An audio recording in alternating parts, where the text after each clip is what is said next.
Amén. Bueno, pues voy a compartir en esta ocasión un pequeño estudio acerca de uno de los libros más conocidos de toda la Biblia, el libro de Jonás. Cada uno de los 4 capítulos que contiene el libro de Jonás casualmente sucede en 4 escenas distintas, por lo que el libro está perfectamente ordenado. Las 4 escenas son las siguientes. En el capítulo 1 vemos a Jonás en el barco donde se produce la gran tormenta. En el capítulo 2 vemos a Jonás dentro del vientre del gran pez. En el capítulo 3 vemos a Jonás en Nínive predicando.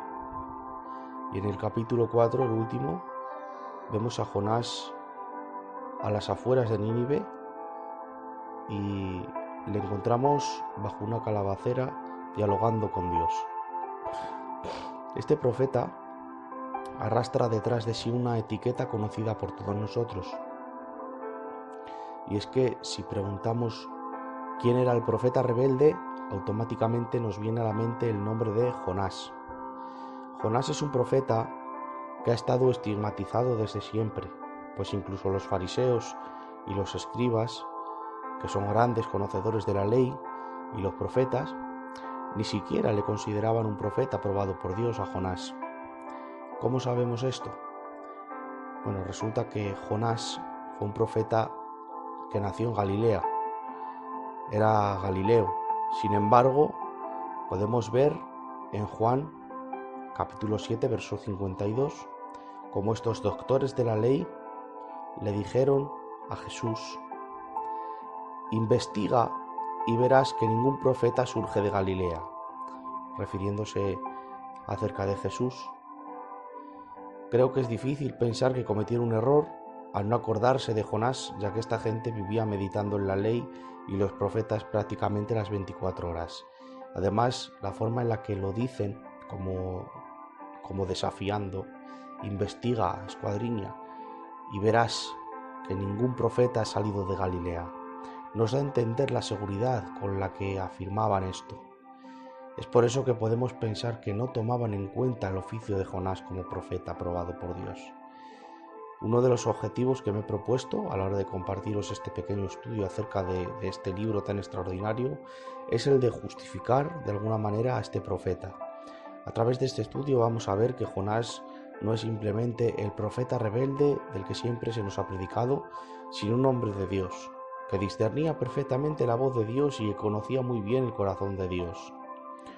Uno de los motivos por los que estoy tan seguro de que deberíamos dejar de ver a Jonás simplemente como una persona rebelde, desobediente y vengativa, es precisamente porque en un momento dado Jesucristo mismo justificó al profeta al compararse con él en cierta ocasión, siendo la única ocasión en la que Jesucristo hace esto con algún profeta. Comenzando con la historia de este libro, nos encontramos en el primer capítulo con el primer llamamiento de Jonás. En este llamamiento Dios le dice que vaya a Nínive, una ciudad pagana perteneciente a la nación de Asiria, enemiga de Israel. Nínive era la ciudad de Asiria, la gran ciudad de Asiria, un pueblo pagano enemigo de los judíos. Los asirios se destacaban de entre todas las civilizaciones de Oriente Medio por la crueldad de su opresión a otros pueblos, por la ferocidad de su eliminación de otras culturas y religiones. Jonás aborrecía a los ninivitas por ser enemigos de Israel, por ser un pueblo que había cometido auténticos estragos con ellos, pues como hemos dicho antes, se trataba de un pueblo tremendamente sanguinario, y entre sus métodos de tortura se encuentran, por ejemplo, el despellejar vivas a sus víctimas, los empalamientos, las amputaciones de los miembros y las decapitaciones. Con estas decapitaciones ataban la cabeza suelta a una cuerda y hacían que esta cabeza la llevaran colgadas como un collar al cuello los descendientes de sus víctimas. Es decir, que si decapitaban a un rey, hacían que esa cabeza suelta la llevara como un collar el príncipe, el hijo del rey, traduciendo esto a un castigo psicológico totalmente tremendo. Es normal que Jonás sintiese aversión de este pueblo tan malo. De hecho, lo normal hubiera sido que Jonás hubiese ido corriendo a Nínive para pregonar el anuncio que Dios le había dado, porque Dios les había dicho que les iba a destruir. Si Jonás tiene tantas ganas de que Nínive sea destruida, la reacción natural de cualquier persona sería ir allí a Nínive cuanto antes para profetizarles lo que esa persona está deseando que ocurra y que Dios le ha dicho. ¿Acaso Jonás tenía que decirles a los ninivitas que si querían salvarse tenían que arrepentirse? ¿Estaba obligado Jonás a predicar el arrepentimiento? Pues por lo que vemos en la Biblia parece ser que no. La profecía es clara, dice Jonás capítulo 3 verso 4. De aquí a 40 días Nínive será destruida. Punto. Pero Jonás no es un hombre cualquiera, no es aquel personaje rebelde, rencoroso y caprichoso del que solemos escuchar predicar.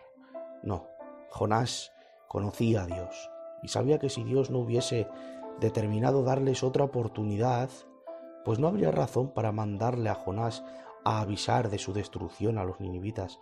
Los hubiese fulminado y ya está. Dios manda a Jonás con el objetivo de que por medio de esta profecía los ninivitas se arrepientan. Además, aunque no tuviese que predicar el arrepentimiento a los ninivitas, Jonás ya conocía lo que está escrito en Jeremías capítulo 18, donde Dios dice: en un momento hablaré contra pueblos y contra reinos para arrancar, derribar y destruir. Pero si esos pueblos se convirtieren de su maldad contra la cual yo hablé, yo me arrepentiré del mal que había pensado hacerles. Esto dice Dios en Jeremías 18 y Jonás lo sabe. Jonás no tenía por qué decirles esto. Jonás podía omitir esta información. No tenía por qué pregonar arrepentimiento. De hecho, no lo hizo. Jonás solamente tenía que pregonar destrucción contra Nínive. Pero él sabía que aunque no les hablara de arrepentimiento, si hubiese la mínima posibilidad de que la reacción de Nínive ante esta profecía fuese la de arrepentirse, prefería no ir, para privarles de la única esperanza que podrían tener de arrepentirse para que Dios acabara con ellos. El único motivo que encontramos acerca del por qué Jonás no quería ir a Nínive nos lo dice el mismo Jonás en el capítulo 4, verso 2, donde dice: por eso me anticipé a huir a Tarsis, porque sabía yo que tú eres un Dios clemente y compasivo, lento para la ira y rico en misericordia, y que te arrepientes del mal con que amenazas. Leyendo esto, queda claro que el único motivo por el que Jonás se negaba a ir a Nínive era la posibilidad de que Dios tuviera misericordia de ellos. No era por miedo a ser asesinado por ellos, era porque quería privarlos de la única posibilidad de arrepentimiento que podían tener. Acabamos de ver el motivo por el que no quería ir a Nínive, pero ahora, ¿cuál es el motivo por el que no quería que Nínive se arrepintiera? Quería privarles de poder arrepentirse por odio. ¿Podía ser el odio la causa por la que Jonás no quería que se arrepintieran? Si esto es así, estaríamos hablando del mismo Jonás que siempre se nos ha predicado, de un Jonás rencoroso y rebelde que solo quiere ver la destrucción de un pueblo que ha hecho sufrir a Israel. Pero podemos encontrar un motivo distinto, con el que yo personalmente estoy más de acuerdo. No era solamente porque Nínive fuera una ciudad enemiga de Israel, sino más bien porque si Nínive al final se arrepentía de su pecado, esto haría resaltar la desobediencia y la rebeldía de Israel. Que un pueblo tan malo y pagano, sin conocimiento de Dios, respondiera con arrepentimiento ante la predicación de un profeta desconocido, haría que el comportamiento de Israel contrastara en comparación con Nínive. Israel, una nación que conoce a Dios desde hace siglos, que tiene la ley y los profetas y gozan de la comunión con Dios, a pesar de los continuos avisos por parte de sus profetas, persiste en su pecado, en su rebeldía y en su idolatría. En cambio, un pueblo como Nínive, que nunca ha escuchado hablar de Dios, ante la primera llamada de atención por parte de un profeta que no conocen, se arrepiente de sus pecados. En este caso, el testimonio de Nínive se levantaría para condenar la actitud de Israel. Es posible que Jonás temiera que la conversión de los ninivitas disminuyera los privilegios de Israel para con Dios y empezara a dejar de ser el pueblo escogido de Dios. Jonás podría llegar a pensar que su predicación ayudaría a que los ninivitas se arrepintieran y esto trajera la complacencia de Dios sobre Asiria y que la bendición de Dios sobre este pueblo llevara a la exclusión de los israelitas por ser tan desagradecidos ante el favor de Dios con ellos. Entendiendo esto, podemos empezar a dejar de ver a Jonás simplemente como un racista que no podía concebir que Dios extendiera su favor a otros pueblos extranjeros, sino que podemos ver ahora a Jonás como un siervo que ve asomarse el castigo divino sobre su propio pueblo, y Jonás considera que este castigo está siendo él el que está ayudando a que se produzca, porque él está siendo la herramienta o el instrumento que está ayudando a que esto se cumpla. Desde esta perspectiva, pues me parece mucho más razonable que Jonás quisiera huir, y no solo eso, sino que incluso prefiriera morir antes de cumplir el propósito que Dios le había encomendado, porque antes de ser un agente colaborador que ayude a que su pueblo sea castigado por Dios, llevando a cabo el trabajo que Dios le había dicho, pues Jonás prefería desobedecer y no convertirse en la persona que colaboró para la destrucción de su propio pueblo de Israel. Se empeñó en su vida negándose a ser cómplice con lo que percibía como un posible rechazo de su propio pueblo, aun al precio de sacrificar su propio ministerio y su posición ante Dios. Pero estos pensamientos que tenía Jonás no eran inventados, no eran infundados, pues podemos saber que Jonás ya conocía, por profecías anteriores como la que vemos en Oseas capítulo 9, verso 3, que Asiria sería la encargada de ejecutar el castigo divino sobre Israel, porque Israel no tenía una condición espiritual buena, sino que necesitaba corrección. Eran duros de cerviz, y iba a ser Asiria la que iba a traer el castigo sobre ellos. La profecía en cuestión se encuentra, como he dicho, en Oseas capítulo 9 y dice así: «No te alegres, oh Israel, hasta saltar de gozo como los pueblos, pues has fornicado apartándote de tu Dios. Amaste salario de ramera en todas las eras de trigo. La era y el lagar no los mantendrán y les fallará el mosto. No quedarán en la tierra de Jehová, sino que volverá Efraín a Egipto y a Asiria, donde comerán vianda inmunda». Lo vemos confirmado, además, por otra profecía posterior, esta vez siendo Isaías quien profetiza, diciendo en el capítulo 7, verso 20, «En aquel día, con navaja alquilada de las regiones más allá del Éufrates, es decir, con el rey de Asiria, el Señor afeitará a Israel la cabeza y el pelo de las piernas y también le quitará la barba». El hecho de que se le afeite en la Biblia, el lenguaje bíblico, afeitar es un símbolo de humillación. Jonás se negó a ir a Nínive porque temía que el mensaje de Dios tuviera éxito entre ellos y él mismo se convirtiera en un agente colaborador del castigo de Dios sobre Israel por parte de Asiria, castigo que él sabía que iba a ocurrir porque estaba profetizado. Pero es que Jonás se negaba a ser quien ayudara a que eso se cumpliera. Si este fuera el pensamiento de Jonás al verse como un agente colaborador de este rechazo que por parte de Dios hacia Israel, sería algo con lo que Jonás no podría vivir durante el resto de su vida. El profeta percibía que el arrepentimiento de los asirios pondría en relieve la obstinada desobediencia de los judíos y que, por lo tanto, la bondad de Dios para con Nínive marcaría el comienzo de su severidad para con Israel.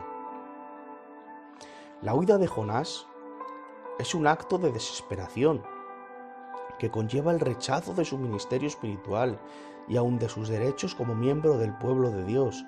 Jonás está dispuesto a ser anatema, excluido de la congregación de Israel con tal de no participar en una misión que le parece horrorosa.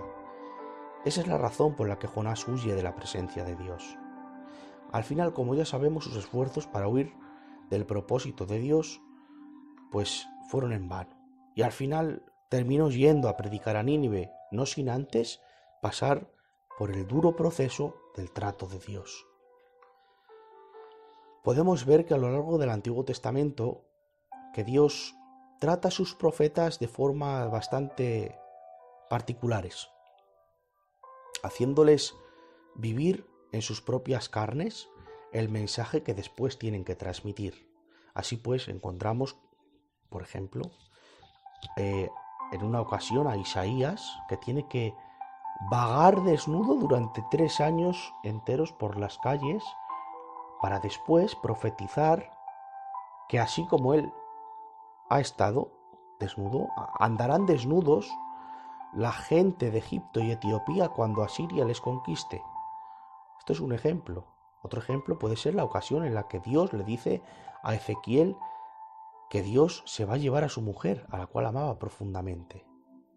Y que cuando eso pase no se ponga luto, ni coma pan de enlutados, ni llore, ni aun suspire, para que Israel al ver esto, Ezequiel pueda profetizar: así como el deleite de mis ojos ha sido quitado de mí, y ni me he puesto de luto, ni he llorado, ni aun he suspirado, así Dios ha sido quitado de entre vosotros, vuestra gloria, vuestra fortaleza y el deleite de vuestra alma, y vosotros no habéis endechado ni llorado por mi presencia. O otra ocasión en la que Dios le dice al profeta Oseas que se case con una ramera que le es infiel muchas veces, y el profeta Oseas la tiene que perdonar una y otra vez, hasta que esta mujer llega a terminar como esclava de otro hombre, como una esclava sexual de otro hombre, teniendo Oseas que reunir un dinero para pagar por ella y rescatarla para que vuelva con él. Y así Dios mostrar a su pueblo que aun con todas las infidelidades que Israel está cometiendo, yéndose tras ídolos, Dios les sigue amando. Estos son ejemplos de cómo Dios trataba a los profetas antes de que ellos proclamaran el mensaje que Dios les había dicho. Con Jonás ocurre lo mismo, y le hace experimentar en sus carnes el mismo arrepentimiento que quiere negarles a los ninivitas. Jonás ha desobedecido descaradamente las órdenes de Dios. De hecho, ha preferido morir antes de cumplir la orden de Dios, y les dijo a los marineros que le tiraran por la borda en medio de la tormenta, porque por causa de él sabía, Jonás, que por causa de él es que estaban en medio de esa gran tormenta en la que iban a morir. Jonás es echado al mar, pero en el último momento, cuando las algas le están rodeando el cuello, es tragado por un gran pez. Y Jonás ve en el pez no un instrumento de mayor castigo que el que ya tiene, sino un instrumento de salvación.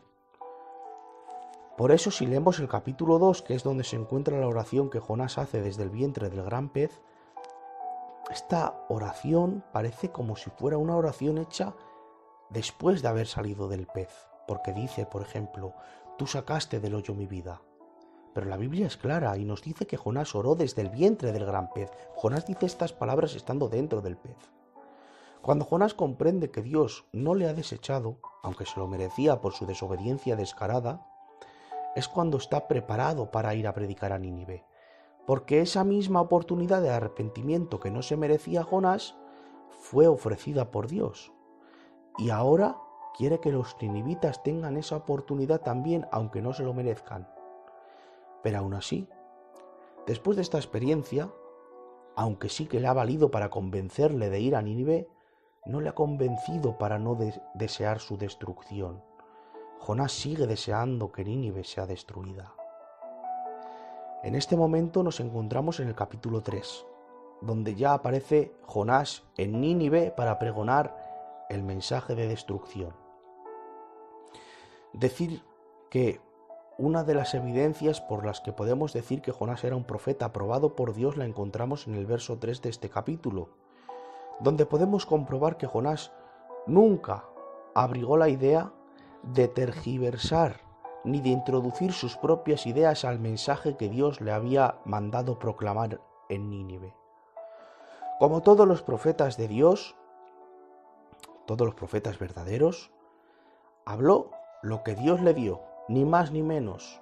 El mismo hecho de que tuviera que predicar un mensaje con el que no podía estar de acuerdo, confirma el origen divino de su proclamación. Cuando Jonás por fin predica a Nínive, ocurre un hecho insólito. Y según como lo veamos, podemos decir que ocurre uno de los mayores milagros de todo el Antiguo Testamento. Y es que ante un mensaje de destrucción por parte de un profeta que no conocen los ninivitas, predicando acerca de un Dios que para ellos es desconocido, se produce la mayor conversión registrada en toda la Biblia. Y se nos dice que todo Nínive, la ciudad al completo, se arrepintió. El rey de Nínive estuvo dispuesto a dejar de lado los símbolos de su majestad y autoridad imperial. Para sentarse sobre ceniza, tiene que abandonar su trono. Para vestirse de cilicio, tiene que quitarse las vestimentas reales. Son gestos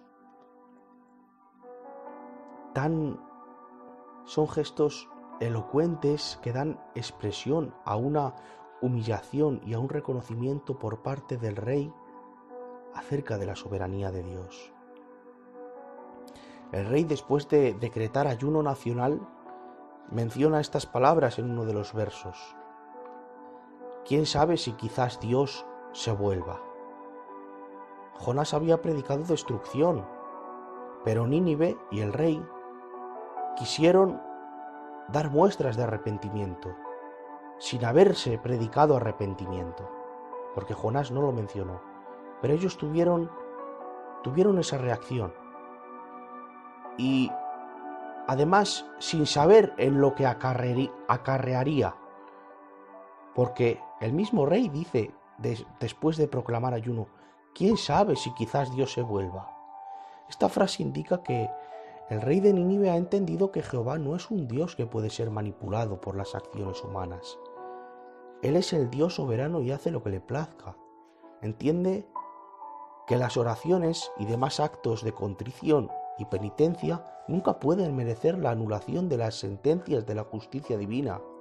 Por tanto, nunca pueden afirmar como hecho incontrovertible que Dios perdonará de forma obligada, ni pueden exigirlo como decreto, como derecho, sino que entienden que Dios solamente contemplará su perdón como una posibilidad que depende totalmente de su soberana voluntad y de su bondad y misericordia.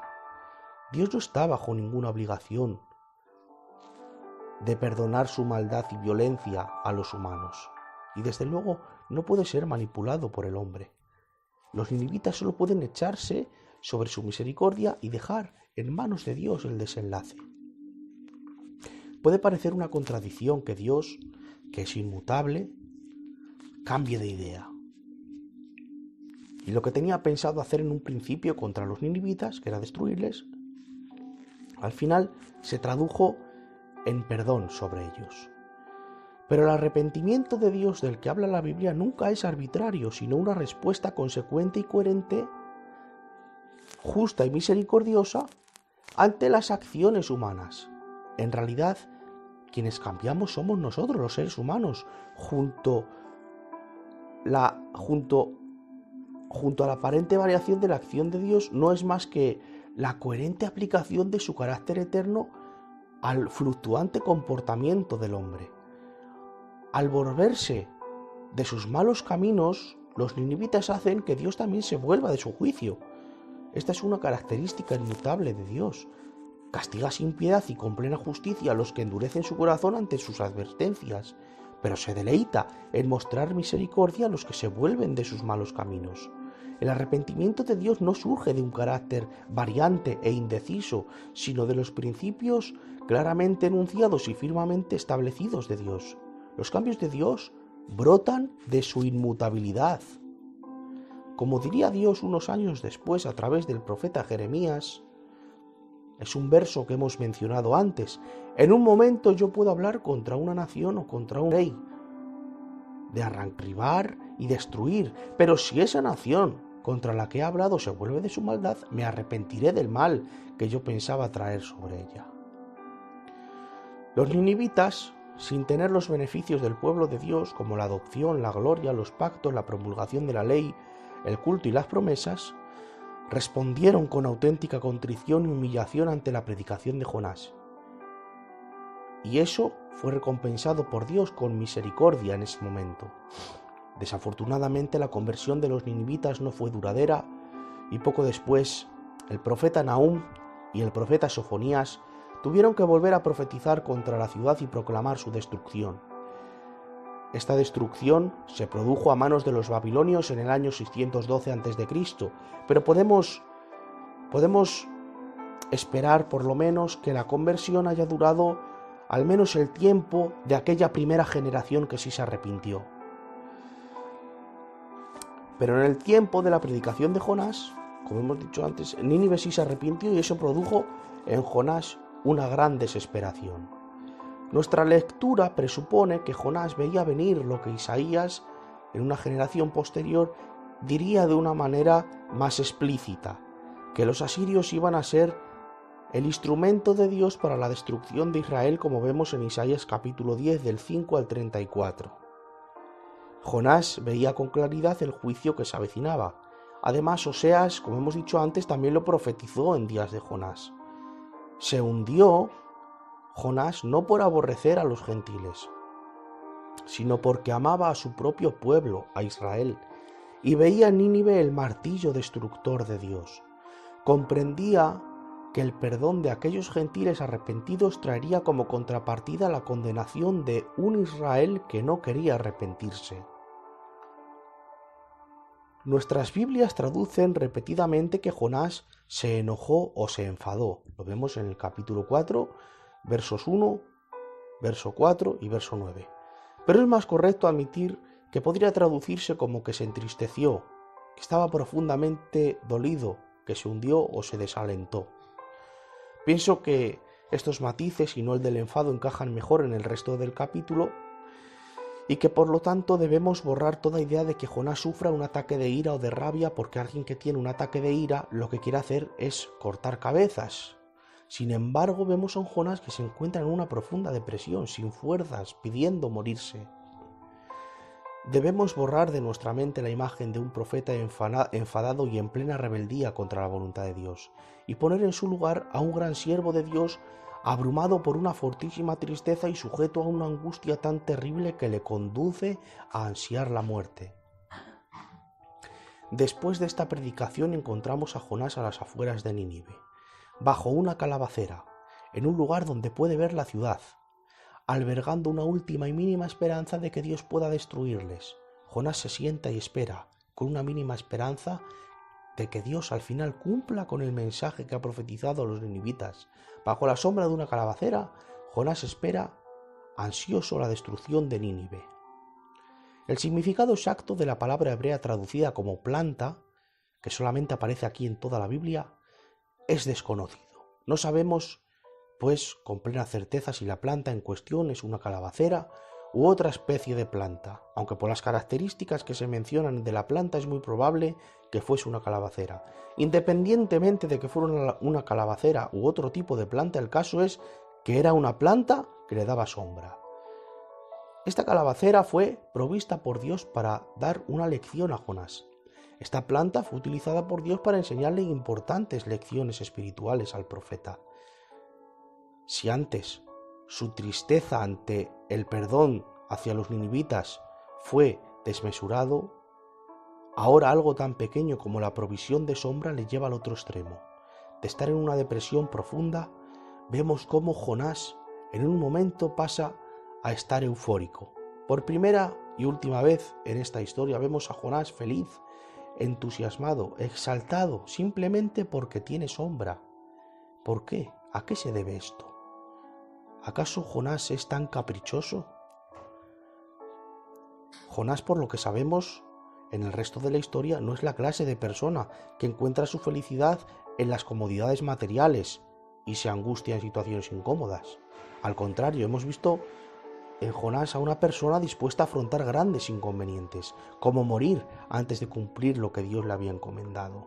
Jonás no es el tipo de persona que simplemente por la comodidad ya se encuentra feliz. Entonces, ¿qué explicación tiene esto? De que esté tan contento simplemente por la provisión de sombra. Pues puede ser que Jonás haya visto en la planta un simbolismo que avive sus esperanzas con respecto a Israel. Ve en la planta un símbolo de su pueblo Israel. Una planta que crece milagrosamente en tierras desérticas. Una planta que florece y prospera por la intervención milagrosa de Dios. Jonás habría entendido perfectamente el simbolismo. La planta representa a Israel y Dios ha hecho que de la nada surja y tenga vida. Para que nosotros también lo entendamos, tenemos que comprender que era común en las enseñanzas del Antiguo Testamento comparar a Israel con una planta, como vemos en el Salmo 44 o en el Salmo 80, versos del 8 al 10 y del 14 al 15. A lo largo de la Biblia vemos cómo Israel es comparada con una planta. Seguramente habría entendido Jonás que la planta representaba a Israel, la nación que había sido forjada milagrosamente por Dios en el Sinaí. Contra toda lógica humana, habría crecido y prosperado durante los 40 años de peregrinaje en el desierto. Israel era el plantío de Yahvé, en el medio de las naciones, como dice Isaías capítulo 61, verso 3. La planta representa a Israel y Dios está diciendo que a pesar de la conversión de los ninivitas, los hijos de Abraham todavía son su especial tesoro, su niña predilecta. Esto es lo que entiende Jonás por medio de esta planta y de la sombra que le da cobijo. Es por eso que está tan contento. Por medio de esto interpreta que Israel al final no será destruido, y esto es lo que le provoca la felicidad que tiene. Nos encontramos ante dos posibles lecturas claramente diferenciadas. En cuanto a la planta, o viene solamente por la provisión de Dios para proteger al profeta de una insolación, o bien, aparte de darle sombra, es una parábola viviente. Y en cuanto al profeta, o bien es un hombre carnal que solamente se preocupa por sus comodidades, algo que no creo, o es un hombre con un profundo entendimiento espiritual, algo por lo que me decanto más. Además de la planta, aparece otro elemento muy importante en este último capítulo. La imagen de un gusano maligno que destruye una hermosa planta constituye un poderoso símbolo de lucha cósmica entre el bien y el mal. La planta proporciona la protección y provisión de Dios. El gusano solo produce asco y destrucción. El hecho de que lo bello sea destruido por lo feo despierta en nosotros un profundo temor. Todo empezó en el Edén, cuando el hermoso huerto fue arruinado por una serpiente. Todo empezó a solucionarse en el Calvario cuando el Hijo de Dios, renuevo que brotó de la raíz de Isaí, aplastó la cabeza del gusano aun a costa del precio de sufrir él mismo una mordedura fatal. Así pues, tanto la entrada del mal en el mundo como la gran victoria del bien sobre el mal reciben hermosa expresión en la metáfora de la planta y el gusano que vemos en el libro de Jonás. Es una imagen fundamentalmente simbólica y bíblica. Dios está empleando la calabacera como símbolo de Israel y el gusano como símbolo de las fuerzas del mal. El gusano pica la calabacera y ésta se pudre, dejando de nuevo a Jonás sin sombra. Jonás vuelve a entrar en una profunda depresión ya que ha entendido que Israel será destruida. Dios aparece para hablarle, y las palabras que pronuncia su siervo Jonás en este momento, lejos de ser pronunciadas con un tono de reprensión o desprecio, están llenas de compasión. Dios le dice: «Realmente estás dolido, Jonás, por lo que ves venir sobre Israel, ¿verdad?». A lo cual Jonás contesta: «Estoy profundamente angustiado, tanto que desearía morir». La destrucción de la planta ha venido a confirmar para Jonás el carácter incomprensible de Dios. Dios ha consolado al profeta durante un día solo para quitarle la consolación al día siguiente. Un día la planta crece milagrosamente, al día siguiente es fulminada por el gusano. Jonás es un hombre profundamente sintonizado con la mente y el corazón de Dios, que llora la planta con el mismo espíritu con el que Jesús lloró sobre Jerusalén y Pablo lloró a causa de la apostasía de Israel. Lloró por la planta a causa del valor profético de su destrucción. Jonás lloró por lo que su muerte significaba, por lo que la muerte de la planta significaba. Mediante la parábola de la planta, Dios reveló a Jonás que sus temores en cuanto al futuro de Israel estaban bien fundados. Jonás tenía razón, Dios iba a destruir a la nación de Israel.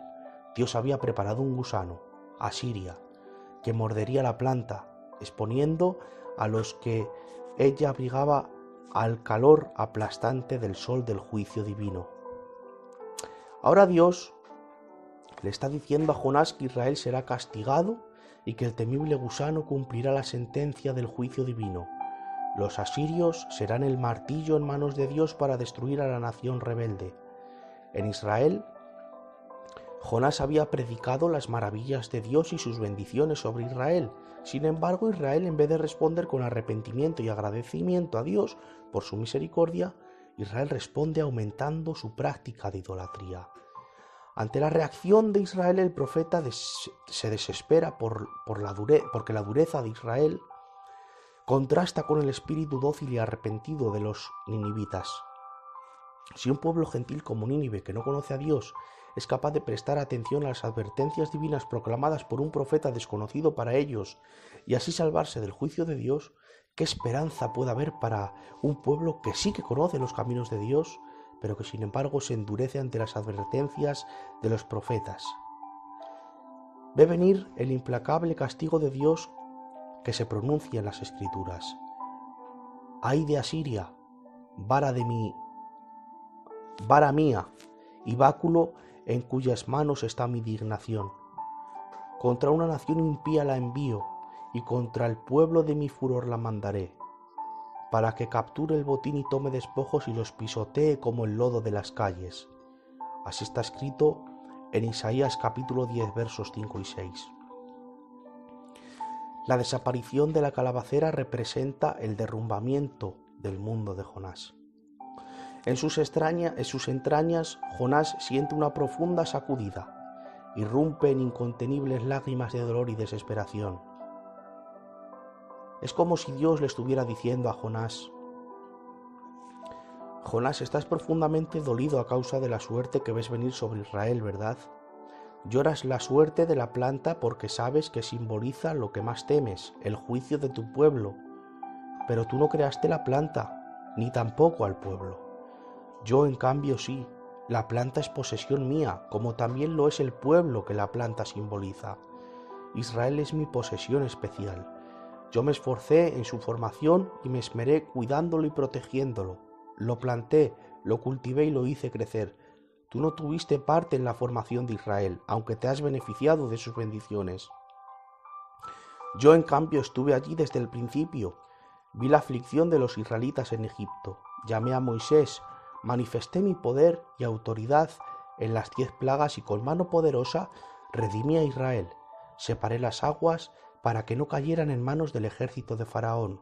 Conduje al pueblo por el desierto, proveí comida y protección, manifesté mi gloria en el Sinaí, di mi ley al pueblo y finalmente lo introduje en la tierra que fluye leche y miel. Tú lloras por el futuro de la nación, pero tus intereses en ellas no son nada en comparación con los míos. Dios le está diciendo: si tú lloras la suerte de Israel, ¿cómo no voy a llorarla yo aún más? Tú sientes pena, ¿qué crees que siento yo? Dios pues le estaba diciendo: tú sientes pena por un pueblo, permíteme que yo sienta pena también por el pueblo de Nínive. A fin de cuentas ellos se han arrepentido, mientras que Israel se está endureciendo. Y eso que los ninivitas son moralmente como niños, sin nadie que los oriente, mientras que los judíos tienen todas las ventajas de conocer mi ley y siguen rebelándose contra mí. ¿Cómo puede alguien que lamenta la pérdida de una planta y detrás de ella la pérdida de un pueblo entero como Nínive justificar la destrucción de otro pueblo? ¿Cómo puede Jonás criticar a Dios por hacer con los ninivitas lo que él mismo quisiera hacer con los israelitas, salvarlos? ¿Por qué no puede el profeta sentir la misma pena ante Nínive que siente ante la planta que simboliza a Israel? Y si él llora la destrucción de un pueblo rebelde, duro de cerviz, indiferente ante las advertencias divinas como lo era Israel, no puede recriminarle a Dios que Dios sienta compasión por un pueblo que sí se arrepiente. Jonás no tiene ninguna respuesta posible.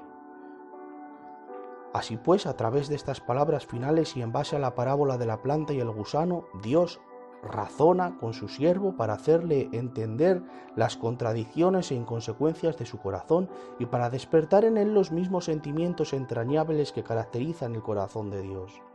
Era natural que Jonás reaccionara mal ante la conversión de Nínive, porque los asirios iban a ser el instrumento en manos de Dios para castigarlos, pero sus temores de cara al futuro no podían justificar su falta de compasión hacia un pueblo perdido.